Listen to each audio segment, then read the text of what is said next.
Nós vamos estudar Mateus capítulo 2. Mateus capítulo 2.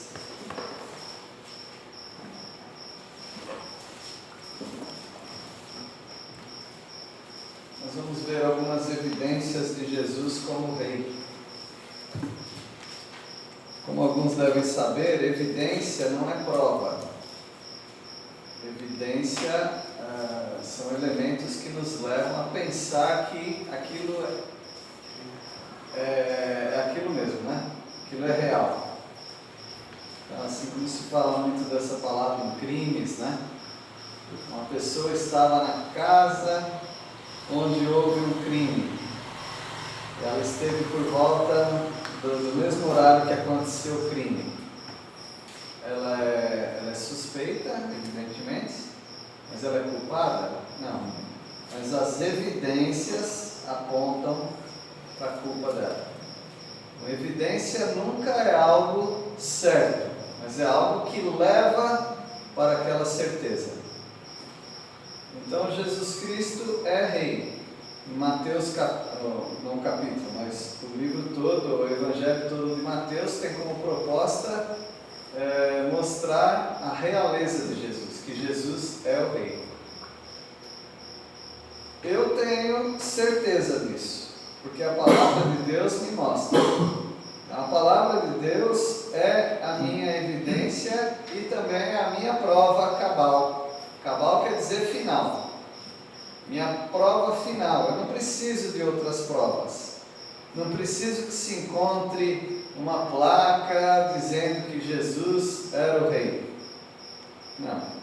Para mim a palavra de Deus é suficiente. Mas para algumas pessoas, o que nós conversamos sobre Jesus como rei são apenas evidências de que ele é um rei. É muito bom quando você tem convicções. Porque você chega, se precisar, você morre por elas. Quando você não tem convicção, então você, no momento de aperto, no momento de que você talvez vai passar vergonha, você abre mão daquela sua aparente convicção. Mas a convicção genuína, você nunca abre mão dela. Então, para mim, Jesus é rei. Agora, ele não foi rei de fato aqui na terra. Ele veio para ser o rei, mas ele foi rejeitado. Portanto, nós sabemos também que Jesus teve o reino dele adiado. Então, um dia, ele vai se apresentar a esse mundo como o rei dos reis. Mas para mim e para vocês que creem em Jesus, ele já é rei no seu coração. No meu coração, ele já é rei. Na minha vida ele já é rei, ele já reina sobre mim. Eu não preciso que o governo atual, ou qualquer governo mundial, seja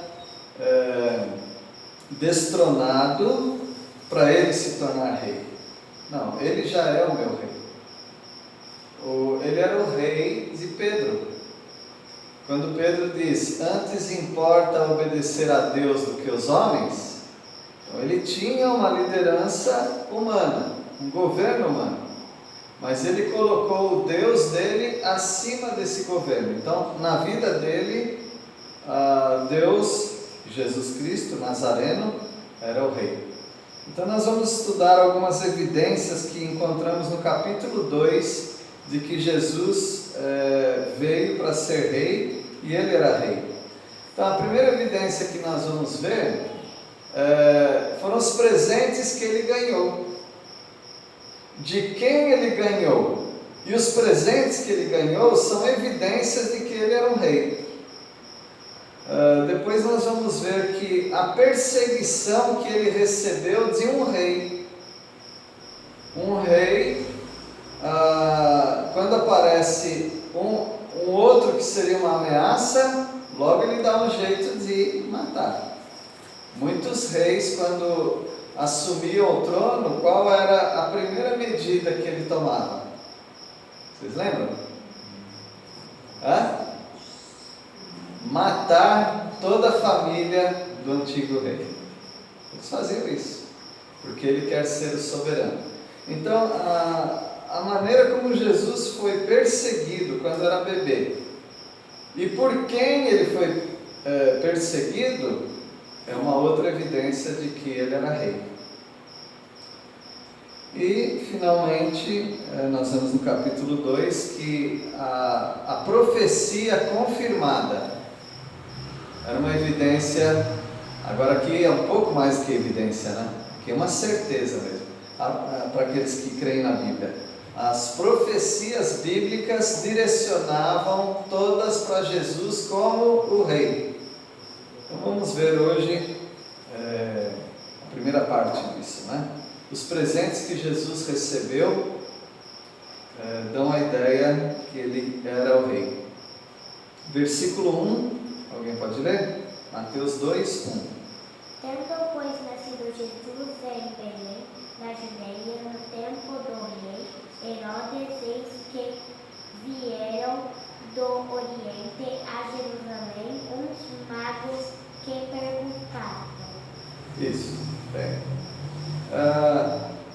Bom, Jesus tinha nascido em Belém da Judeia, conforme a profecia também, e nos dias do rei Herodes vieram alguns magos da terra do Oriente. Qual é essa terra do Oriente? Bom, normalmente era a Pérsia, a Babilônia, essas eram as terras do Oriente. China não, tá bom? China já era mais distante, embora Oriente, Extremo Oriente, né? Mas ainda não era conhecido deles. A Índia já era conhecida, mas eles vieram aí de uma região que provavelmente era na Babilônia. A Bíblia diz que eles eram magos, e alguns já falam, eram feiticeiros. Espera aí, essa palavra mago para feiticeiro, ela só se tornou realidade na Idade Média, ou seja, no ano 500, ano 600, né? Vocês já viram a história do rei Arthur e seus cavaleiros? Não tinha um mago lá? Qual era o nome dele? Merlin. Oh, isso mesmo, Merlin. Então ele era um mago, era um feiticeiro. Mas essa ideia de mago como feiticeiro só veio 500 ou 600 anos depois. Os magos eram pessoas muito inteligentes e eram doutores de algum estudo, e no caso o estudo da astrologia. Astronomia. Às vezes a gente faz confusão. Astronomia é um estudo científico, tá bom? Estuda os planetas, as estrelas, os elementos celestes. Astronomia. E astrologia, aí já é crendice. Aí já é um tipo de feitiçaria mesmo, né? Mas eles eram tipo astrônomos. Agora, por virem daquela região, então muitos já falam, eram feiticeiros. Mas aqui nós temos esses homens, doutores do saber, que eles queriam conhecer a Jesus. Versículo 2. Perguntaram, onde está o recém-nascido, rei dos judeus? Vimos suas estrelas no Oriente e viemos adorá-lo. Então, eles reconheciam que Jesus era o rei. Onde está o rei dos judeus? E como que eles sabiam disso? Nós não temos certeza de como eles sabiam disso. Agora, andou por aquelas bandas alguém que falava da palavra de Deus uns 700 anos atrás, né? Ou 700 anos antes disso. Vocês lembram quem era? Andou pela região da Pérsia, a capital Suzã. Daniel. O Daniel era amigo dos magos. Daniel era amigo dos doutores do Oriente. Então, as histórias podem ser que elas foram passando de um para o outro, e com certeza foram, né?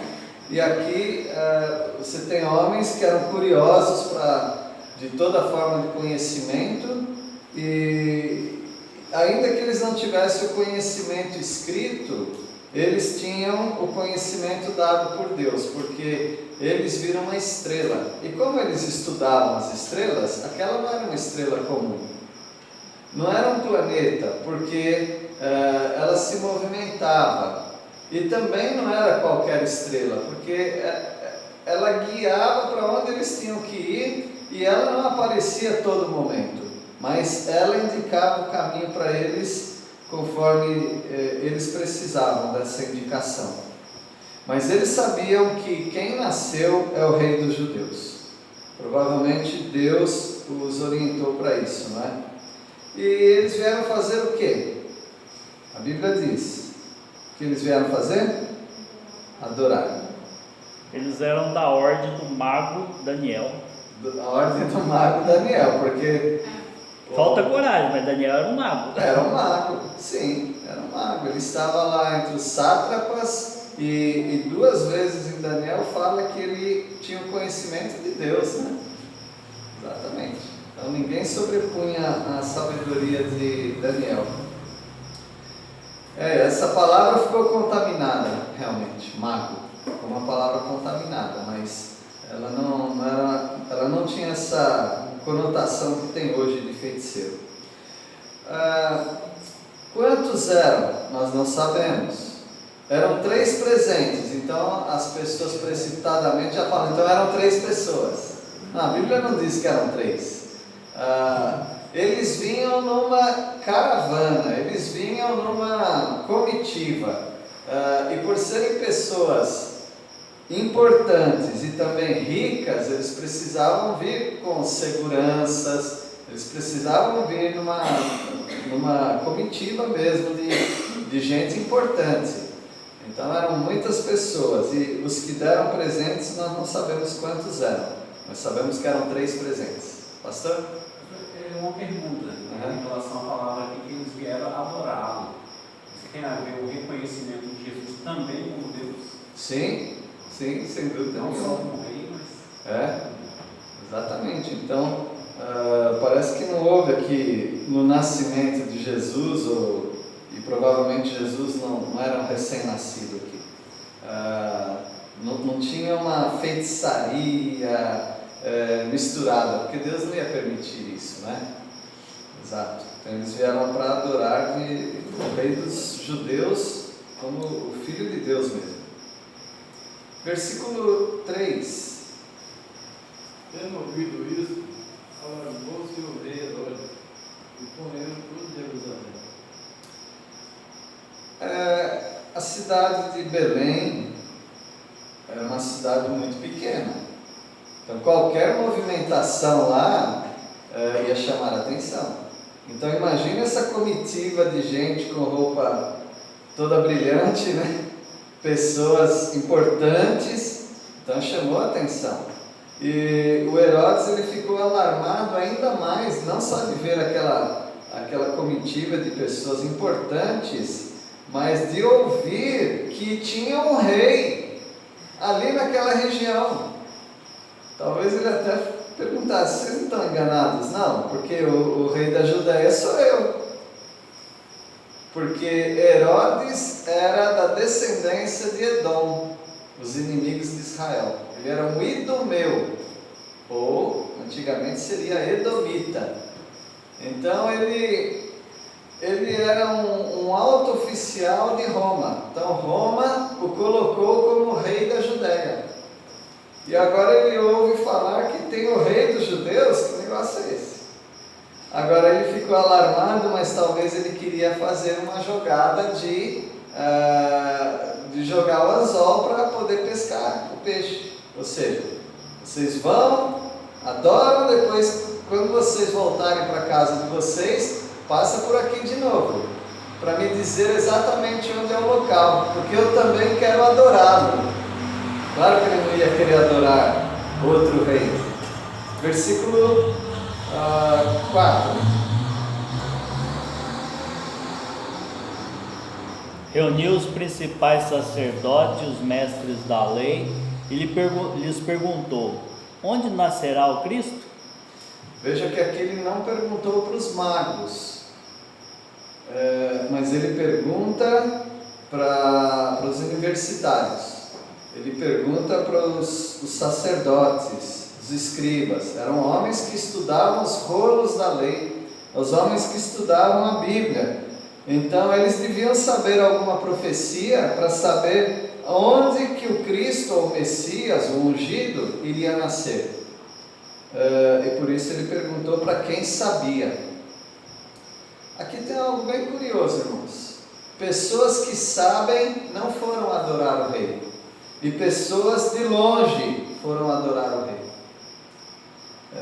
E assim foi a vida do Senhor Jesus. Os seus, aqueles próximos, não o aceitaram, mas os distantes, que nem era chamado povo, esses acabaram aceitando o Cristo. Versículo 5. E eles lhe disseram: em Belém de Judeia, porque assim está escrito pelo profeta. Algum profeta escreveu isso, que o Messias deveria vir da Judéia, que nasceria em Belém da Judéia. Belém era uma cidade pequenininha, não era conhecida, mas acabaria se tornando famosa, né? Então ela é muito famosa para todos os cristãos. Belém é muito conhecida agora, por causa do nascimento de Jesus. E o que o profeta disse, versículo 6. E você, Belém, na terra de Judá, não é a menor entre as principais cidades de Judá, pois de você virá o governante, que será o pastor do meu povo Israel. Ele está dizendo que Belém, embora fosse uma cidade pequenininha mesmo, agora não é mais. Ela pode ser pequena, não foi muito conhecida, mas agora ela vai se tornar famosa, porque é dessa cidadezinha que vai nascer o pastor, ele que vai guiar, que vai pastorear o povo de Israel. Então, uma cidade muito, muito importante. Quem disse isso foi qual profeta? Miqueias. O profeta Miqueias, há 700 anos antes desse acontecimento aqui. Então Deus reservou aquela profecia e agora ele está cumprindo. Então tudo que nós estudamos até agora mostra as evidências de que Jesus era o rei. Versículo 7. Então Herodes convocou aos sábios em segredo e soube por eles no momento em que a estrela tinha aparecido. Então ele convocou aquela comitiva e fez as perguntas, e perguntando quando que aquela estrela apareceu para eles. E aí eles falam quando a estrela apareceu e o caminho que essa estrela está guiando, que chegou até ali em Belém. Versículo 8. E enviando-os a Belém, disse-lhes: Ide informar-vos cuidadosamente a respeito do menino, e quando o tiverdes encontrado, avisai-me, para eu também ir adorá-lo. Herodes não chegou naquela posição porque ele era bobinho, né? Herodes não chega numa posição dessa, ninguém chega no topo da política sem ser astuto. Tem que ser astuto.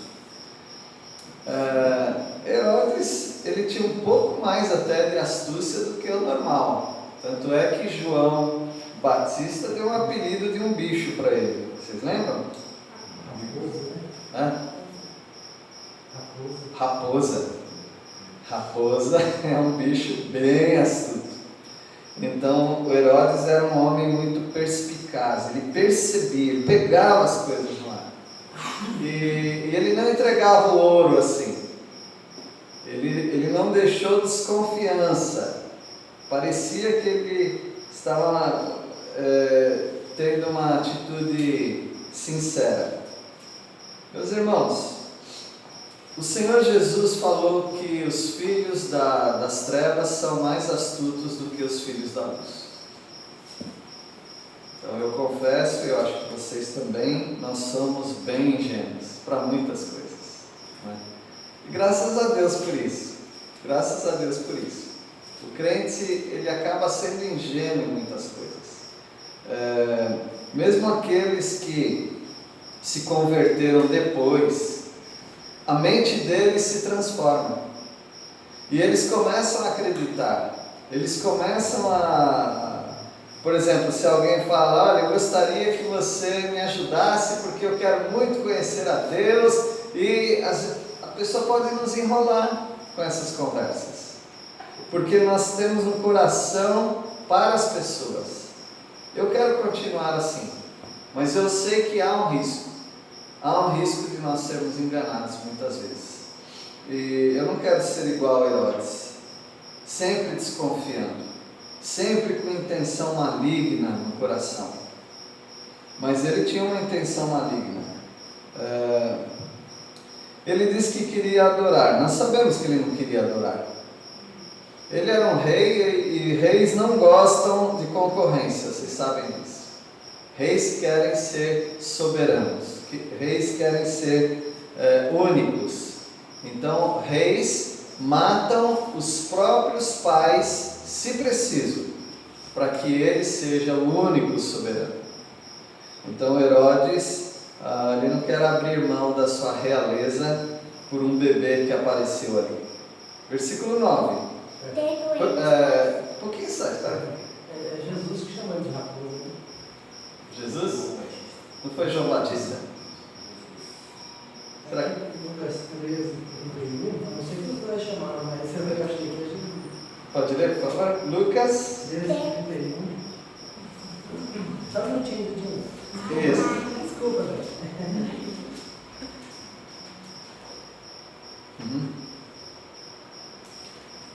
Naquela mesma hora, alguns fariseus vieram para lhe dizer: retira-te e vai-te daqui, porque Herodes quer matar-te. Ele, porém, lhes respondeu: ide dizer a essa raposa que hoje e amanhã expulso demônios e curo enfermos, e no terceiro dia terminarei. Jesus, né? Jesus. João Batista denunciou um pecado dele, não foi? João Batista denunciou que ele estava dormindo com a sobrinha ou cunhada. Muito bem, obrigado. Agora a gente precisa ver se o João também chama de raposa, mas vamos ficar só com Jesus aí, então. Versículo 9. Tendo eles, pois, ouvido o rei, partiram, eis que a estrela que tinham visto quando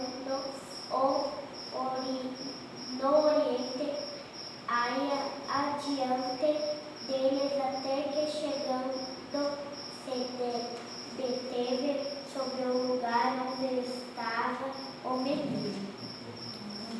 A impressão que nós temos é que essa estrela era uma estrela mutante, no sentido que ela mudava de lugar, mas ela não aparecia a todo momento.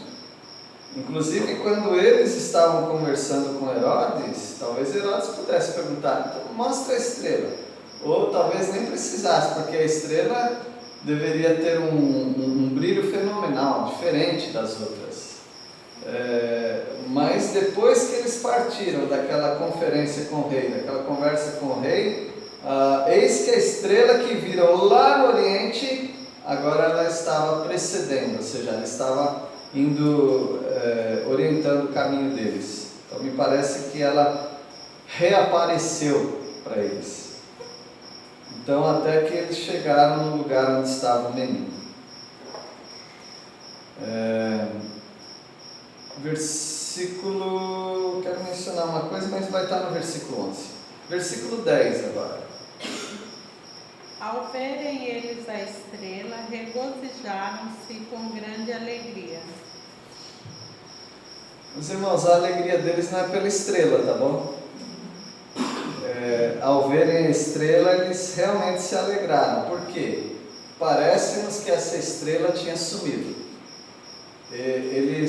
O ponto de partida foi a estrela, mas no decorrer do caminho essa estrela sumiu. E ao reaparecer, eles ficaram muito contentes porque a estrela apareceu. Agora eles não estavam contentes com a estrela, mas por que eles estão alegres então, mencionando a estrela? Porque ali estava o que eles procuravam, né? Isso, porque a estrela era o indicador. Então você precisa tomar muito cuidado para você não se alegrar demais com pregadores, para você não se alegrar muito com autores dos livros, com o seu youtuber lá, o pregador do YouTube, ou com as pessoas que são instrumentos de Deus. São pessoas que indicam o caminho para Jesus. A sua alegria não tem que estar propriamente nos instrumentos de Jesus, mas tem que estar na pessoa de Jesus. Eles foram para adorar não a estrela, eles foram para adorar o Rei dos Reis, que é o menino Jesus. E no versículo 11, alguém pode ler? Ao entrar na casa, viram um menino com Maria, sua mãe, e se prostraram e adoraram. Então abriram seus tesouros e os presentearam com ouro, incenso e mirra. Tem algo muito importante nesse versículo que é assim, eu vou ler errado só para vocês terem ideia. Entrando na manjedoura, viram um menino com Maria, é isso? Não foi na manjedoura. Jesus nasceu na manjedoura, ele não está mais na manjedoura. Na manjedoura foram os pastores do campo que viram Jesus.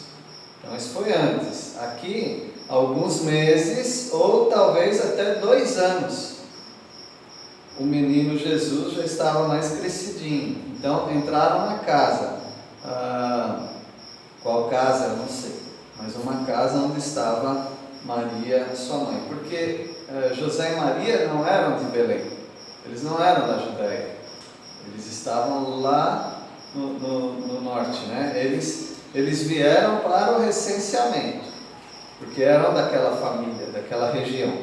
Mas eles não estavam morando ali quando o menino Jesus estava para nascer. E eles adoraram. Isso é uma evidência de que ele é o rei. Uma, porque eles falaram que vieram adorar o Rei dos Reis. E eles se prostraram e o adoraram. Então as pessoas se prostram para Deus e elas se prostram para reis. E aqui nesse caso ele é os dois, né? Ele é Deus e ele é rei. E eles se prostraram e abriram os tesouros. Então não foram 3 magos. E nem sabemos o nome deles, como a tradição aí diz. Melchior, Gaspar. Tem mais um que eu não lembro. A Bíblia não fala o nome, não fala que eram 3. A Bíblia simplesmente fala que eram os magos. 3 eram os presentes. E os presentes eram ouro, incenso e mirra. O ouro já denuncia que ele é rei. Então eles vieram adorar o Rei dos Reis. E o que eles davam para reis? Ouro. Então esse é o presente para Jesus. Incenso nos fala de adoração, oração, adoração. Então eles reconhecem Jesus como rei, reconhecem Jesus como Deus a quem eles oram, e eles também reconhecem que ele vai morrer para a salvação das pessoas. Porque eles dão também mirra. Mirra era uma perfumaria, uma especiaria que era usada para quando as pessoas morriam. Então, é muito importante esses presentes, principalmente o primeiro, que é ouro, porque eles vão precisar de dinheiro para viajar, para ir, para voltar. E esse ouro, e talvez até a mirra, porque era uma especiaria importada, cara, eles poderiam fazer dinheiro com isso e pagar as suas estadias, pagar as suas viagens também, e seu alimento. Versículo 12, nós vamos encerrar com 12. Quando chegou a hora de partir, retornaram para sua terra por outro caminho, pois haviam sido avisados em sonho para não voltar a Herodes. Tá aí? Então, talvez eles não fossem tão assim. Talvez eles mesmos não perceberam que Herodes queria enganá-los, mas eles foram advertidos por sonho. Então você veja que a saída deles, a razão deles irem até Jesus e o retorno deles, tudo foi direcionado por Deus. Então eu creio que eles eram crentes do Deus único. E agora eles eram crentes em Jesus Cristo também, porque eles conheceram a Jesus. Então Deus falando com um povo tão idólatra, através desses magos. E Deus falou com eles. E aí eles, a Bíblia já não fala deles nunca mais, né? Regressaram por outro caminho à sua terra. Então eles chegaram lá em perfeito estado, chegaram até a terra deles, mas depois nós não temos mais notícias. Quais são os nossos presentes para Jesus? Eles deram esses presentes. Nós deveríamos reconhecer Jesus como Rei. Ao reconhecer Jesus como Rei, você já está dando para Ele ouro, porque esse é o reconhecimento que Ele quer. Nós devemos reconhecer Jesus como Deus. Quando nós reconhecemos Jesus como Deus, é como se nós estivéssemos dando para Ele incenso, porque o incenso fala de adoração. A palavra de Deus diz que os sacrifícios sobem como aroma agradável a Deus, como incenso. Incenso sempre é feito de especiarias, com cheiro bem gostoso, e aí sempre sobe. Isso nos fala da adoração. Então você está dando ouro para Jesus, reconhecendo-o como Rei. Você está dando incenso para Jesus, reconhecendo-o como Deus. E nós temos que também reconhecer a morte vicária de Jesus. Vicária quer dizer em lugar de outro. Então, ao dar mirra para Jesus, uma especiaria, né? Nós estamos reconhecendo Jesus como aquele que morreu pelos nossos pecados. Então é um ensino bem bonito, né? Dos magos. E só aqui nesses 12 versículos temos várias evidências de que Ele é Rei, mesmo que os demais não reconheciam. Deus abençoe os irmãos com essa adoração a Jesus. Vamos orar. Nosso Deus, nós reconhecemos o Teu Filho amado como Rei dos Reis. Agradecemos porque Ele já está vivendo e operando em nossas vidas. E agradecemos porque podemos adorar ao Senhor, ao Teu Filho amado como Rei, reconhecer que Ele é Deus e também reconhecer a morte dEle em nosso favor. Nós agradecemos pela Tua palavra e nós oramos em nome de Jesus. Amém.